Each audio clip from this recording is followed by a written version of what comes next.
We'll move on to our next presentation. George is going to talk to us about qualification.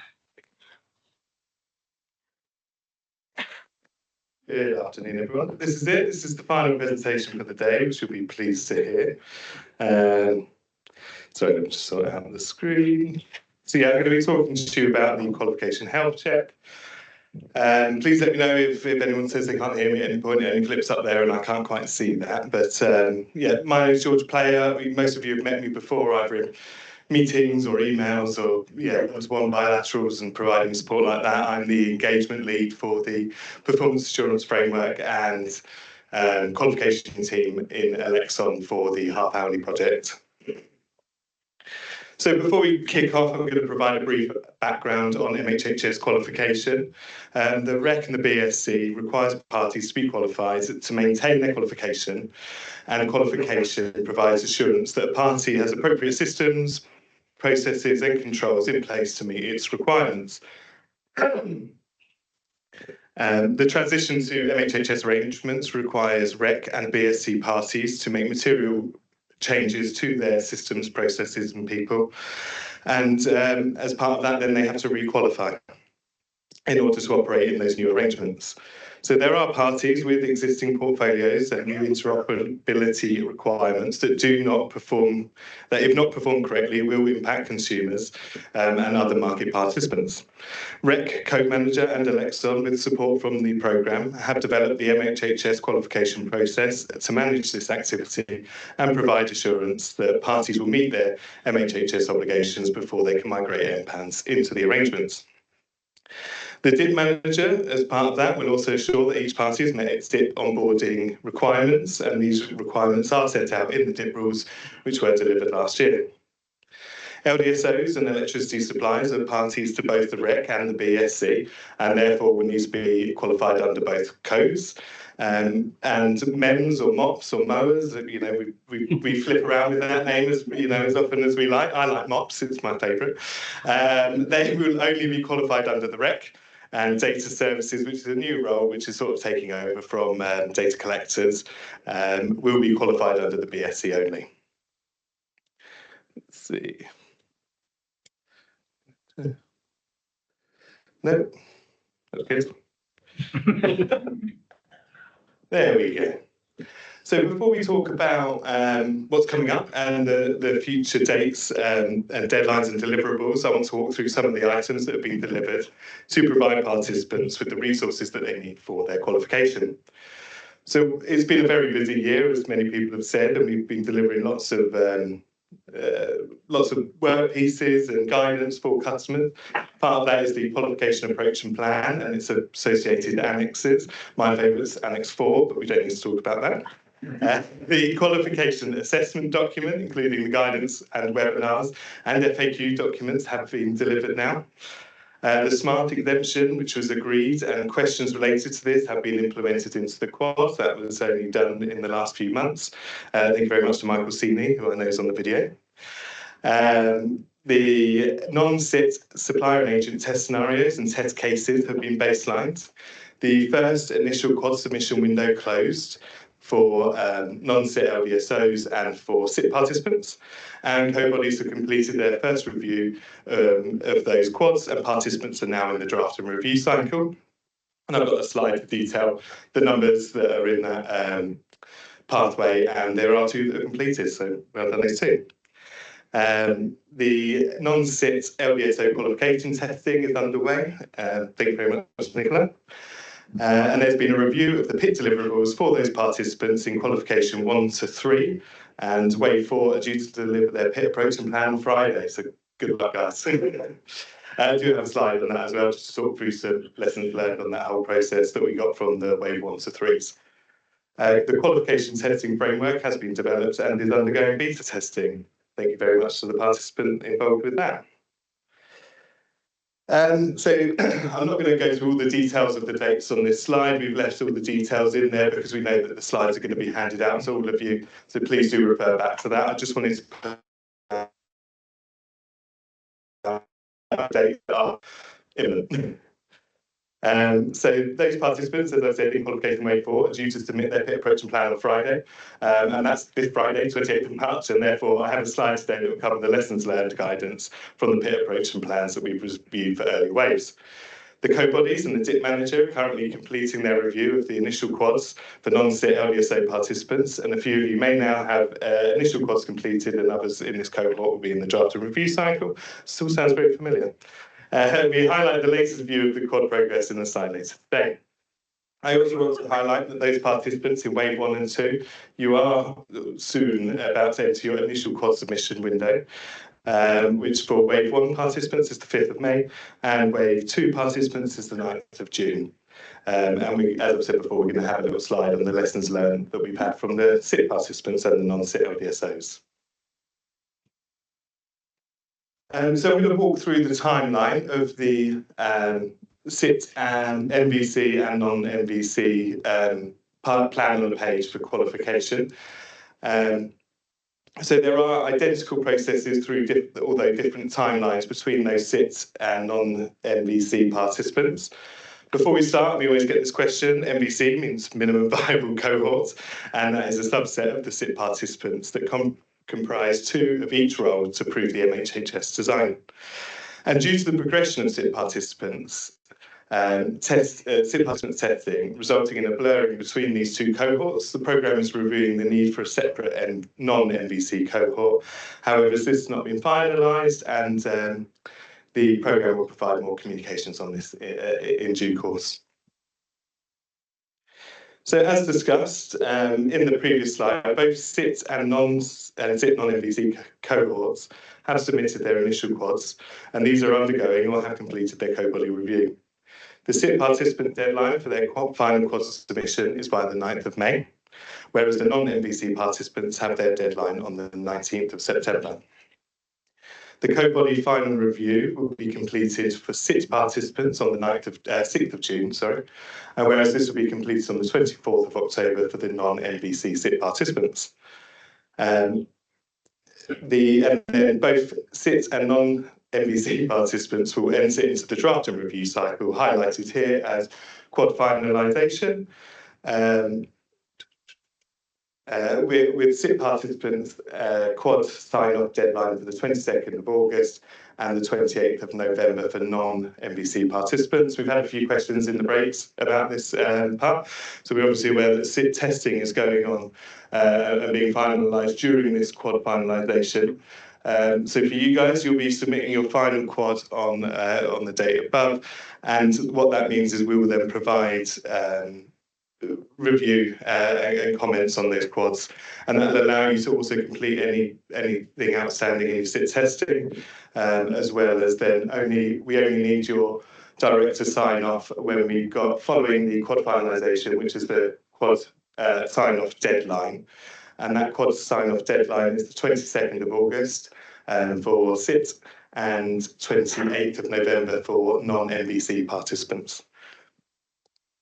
SIT participants will have their REC and BSc PAB decisions for qualification by the 10th of September, and non-NVCs, this will be within 1 month of their quad sign-off, or the 18th of December at the latest. So following the REC and PAB decision on qualification, participants will enter the service activation process, which we went through earlier today, so I won't repeat any of that. And so I'll just let you look at the timeline. So on the non-SIT LDSA timelines, as discussed in the previous slides, non-SIT LDSAs have also completed their initial quads, and these are undergoing or have completed their co-body review. And the non-SIT LDSA deadline for final quad submission is the 23rd of May. The co-body final quad review will be completed on the 20th of June, and non-SIT LDSOs will enter into the draft and review cycle, again highlighted here as quad finalisation. And the quad sign-off deadline is the 22nd of August. Then the non-SIT LDSOs will have their REC and BSc PAB decision on qualification by the 10th of September. And then as before, you go into service activation. And again, I'm not going to go through all the details exactly on this slide. The main thing I really want to point out is that for the qualification waves, you've got a give or take 2-month delay between each of those waves as that moves down. But the plan on the page shows the qualification activity being completed in a series of windows, and this goes for all participants. This means that participants are not required to adhere to the qualification dates in the programme plan precisely, and participants could, for example, be completing those activities earlier. The expectation is that participants complete activities for which it is responsible within the required window, although it is recognised that in some instances this may take longer. And in December QWG section 4, we further illustrated examples that have been provided on how a participant may move through their qualification wave. So please do go over and have a look at these again. I will walk you through in detail. This is just the first qualification wave journey. And again, all of the qualification waves follow this path, just 2 months after each other. And again, all of these dates are in the Qualification Approach and Plan Annex C.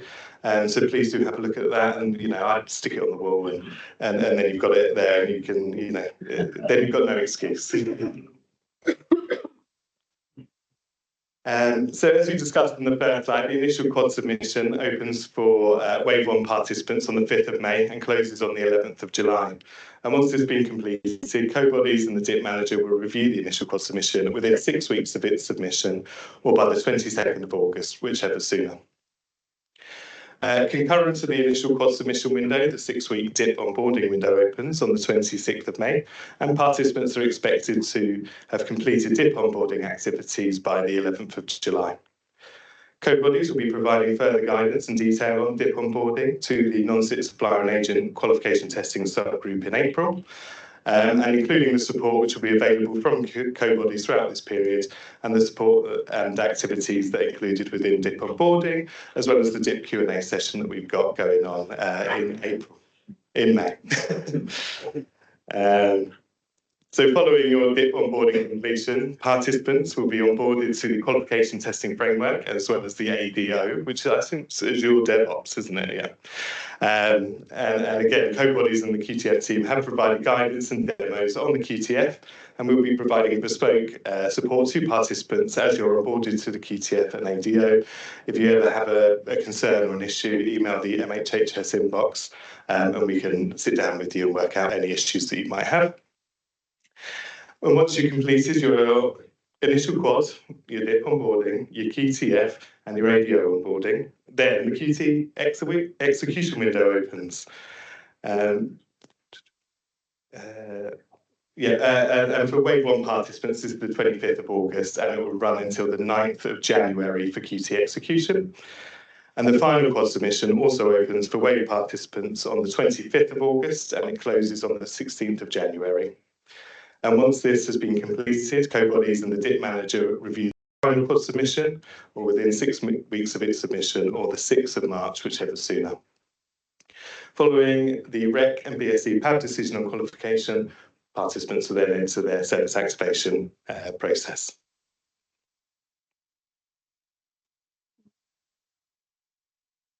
There we go.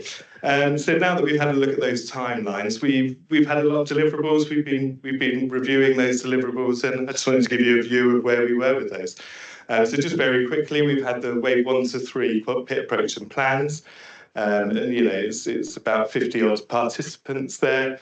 And we've got 21 completed, a number in the draft and review process. 2 are outstanding, but we know who those participants are, and we're working with them directly to get those plans submitted. So, it's not a concern. We're in currently communication with them.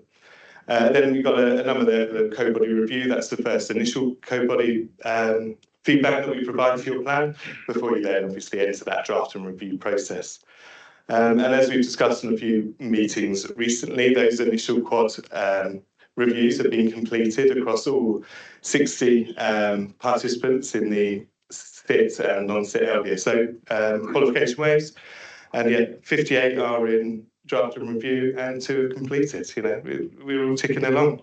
We always have questions about resource, and we're working all the work, all the deliverables that you provide to us, and yeah, we're not falling behind. Okay, so this is mainly for the Way 4 participants, because your pit approach and plans are due on Friday. Do not forget, it is Friday. Anyone that does forget, Monday morning, you get an email from me. Where is it? But no, we've had great communication with those Qualification Way 4 participants about people delivering early or expectations for when that might be delivered. So a few of those lessons learned. We do ask that participants provide details of the testing to be conducted across the range of meter types that are applicable for your organisation, so that including your smart, advanced, traditional and unmetered. If you have those in your portfolio, we do expect to see that in your pit approach and plan. Please also ensure that pit approach and plans note how you'll be testing to the latest interim release, and providing a detail on how you ensure that the latest interim release is being followed. Please confirm whether any negative or unhappy path testing will be completed as part of PIT. If you are completing this, you should provide details. And if you're not completing this, you should update us to let us know how you ensure this will not result in any missed problems ahead of MHHS transition. As well with the mapping between the testing and the MHHS requirements at a requirement level, ensure that has been completed, including the functional, non-functional, migration and operational sections of that pit approach and plan. Please also provide details of regression testing to be completed. We're also reminding participants that the non-functional requirements testing section in their final pit approach and plan needs to follow the guidelines that are set out in section 5.1 and 5.6 of the pit guidance. We've got some really detailed guidance in there, and it's where we provided that feedback back to participants. We've had good responses. Please do email your final pit approach and plan to co-bodies. We do need to see that.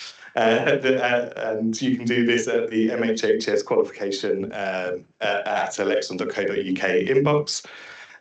Please note that all non-SIT suppliers and agents are expected to submit a final pit approach and plan, regardless of your placing reliance agreements. I've had a couple of people say, "Oh, I don't need to do it, I'm placing reliance." You do. And if you need any assistance with that, we're happy to sit down with you directly and your placing reliance service provider, and we can walk through what's required there. But we've been working hand in hand with a number of participants and their placing reliance partners. So yeah, we've had a lot of conversations with service providers. You can also visit the Qualification Pit Approach and Plan page on the Alexon website, which has a video walkthrough. It's got countless guidance documents, and if you're ever in doubt, just drop me an email and we'll be happy to support. If you have any questions about your final pit approach and plan, yeah, please do email me, come and see me. I'll be at the pub later. That'd be best to find me just before 4 beers. So yeah, that was some guidance on the pit approach and plans. So the next exciting deliverable for certainly those Qualification Way participants is the quad and the qualification assessment documents. We provided a few lessons learned here. We have also provided some updated guidance on that. That's been released only in the last week or so, so please go and read through that. These are a few choice sections taken from that guidance. So if you're looking for more guidance and detail, that's your first port of call. And again, always give us a shout and we can provide some further guidance as required. So the most common feedback, so if you are a non-SIT LDSO or a SIT participant, you might have had an email from me on the Monday of whatever date it was, but where you have saved your answers in the quad, you also need to submit every section. We had a lot of people submitting the last section and not realising that there is a submit for every section. So from my conversations earlier, I believe that what you have to do is save it wait 2 seconds, something like that, and then the button will come up and say submit as well. Try not to push it 50 times. Thank you, David. Because great lessons learned. But yeah, no, and that's for every section. We do need that submission on each one, or I will be emailing you on that Monday morning and asking you to submit that properly. Please refer to the question and the guidance in the quad itself to ensure that every element of the question is responded to. In some questions, we provide bullet points for the elements that we'd like you to include. And please refer to these within your questions. If you copy it out in that format, it makes it much easier to follow as well when we're reviewing those. And for questions surrounding controls, whilst explaining the what you would do in the control is useful, please also discuss the how the control operates and then the what to do with the output in your responses. And whilst you mull that over, before I give you an example. So, for instance, for a question about data validation controls, whilst confirming that you do validate data, which I hope you all do, which is the what, code bodies do need you to detail how you validate that data and the steps that you take to achieve that control objective. Who's responsible for implementing the control or monitoring the control? And that's the how. Participants should then also detail the then what.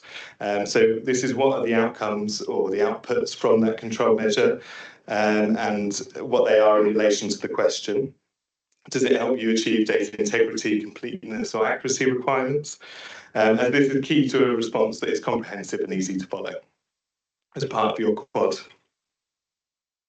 And for section 5, which is the role-specific sections over the business processes and data management, please make sure that your response captures the entire end-to-end business processes and not just the automated data flow management part. For example, rather than just noting, we will monitor for any exceptions. Good.